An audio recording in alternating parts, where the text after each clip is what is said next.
अभी हम बनाने जा रहा है पकौड़े के लिए।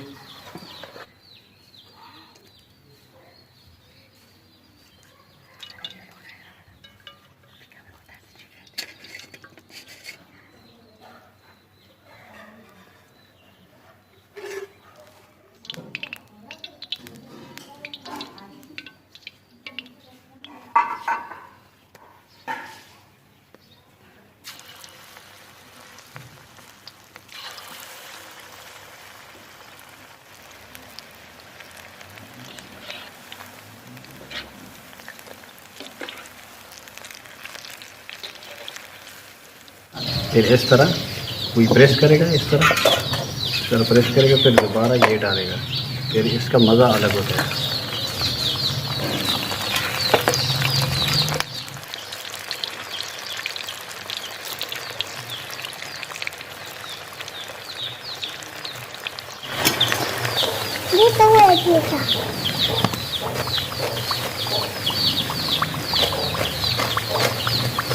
ये फिर इसका अलग मज़ा होता है। ये जूनियर तरीका है। बन गया हमारा पकौड़ा, तो बहुत अच्छा पकौड़ा बन गया, बहुत मज़े का पकौड़ा बन गया। खाएगा तो बहुत मज़ा करेगा। तो यही तरीका है पकौड़े का, इस तरह बनेगा तो बहुत शानदार बनता है।